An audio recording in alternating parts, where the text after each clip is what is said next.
Hello అందరికీ. అవిసె గింజల గురించి చాలామందికి నాకులాగా తెలియదు అనుకుంటా. నాకు కూడా ఈ మధ్య తెలిసింది. అవిసె గింజలు మనకి స్కిన్కి కానీ హెయిర్కి కానీ ఎంతగా ఉపయోగపడతాయో. ఈరోజు నేను అవిసె గింజలు తీసుకుని హెయిర్ ప్యాక్ అండి, ఫేస్ ప్యాక్ లాగా రెడీ చేసుకుంటున్నాను. అవిసె గింజలు మనకి చాలా ఉపయోగపడతాయి.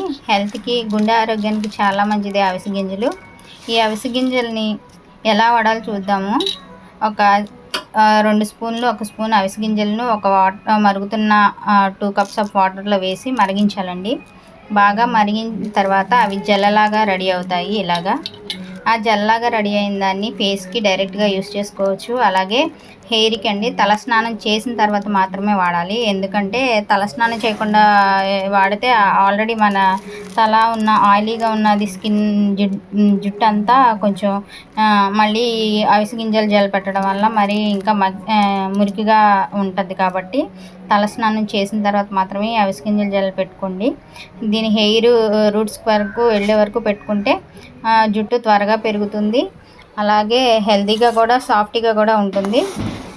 వేలుకు వేలు పోసి స్ట్రైట్నింగ్లు అవన్నీ చేసుకోకుండా ఇలా 2 వారాలకు ఒకసారి చేసుకుంటే జుట్టు హెల్తీగా కూడా ఉంటుందండి. అలాగే ఫేస్కి కూడా అప్లై చేసుకోవచ్చు. ఈ జెల్ని అలోవెరా జెల్ కూడా కలుపుకొని ఫేస్కి అప్లై చేసుకోవచ్చు. చాలా మరిగిన తర్వాత ఇలా జెల్లలాగా అవుతుంది. ఇలా జెల్లలాగా అయిన దాన్ని నేను వడపోసుకున్నానండి. ముందుగానే ఇలా వడపోసుకుంటే చూసారు కదా ఎంత జెల్లాగా ఉందో.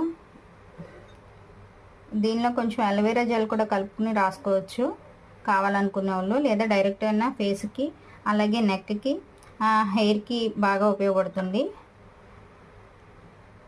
ట్రై చేయండి, నచ్చితే ట్రై చేయండి. నా వీడియోకి నచ్చితే లైక్ చేయండి.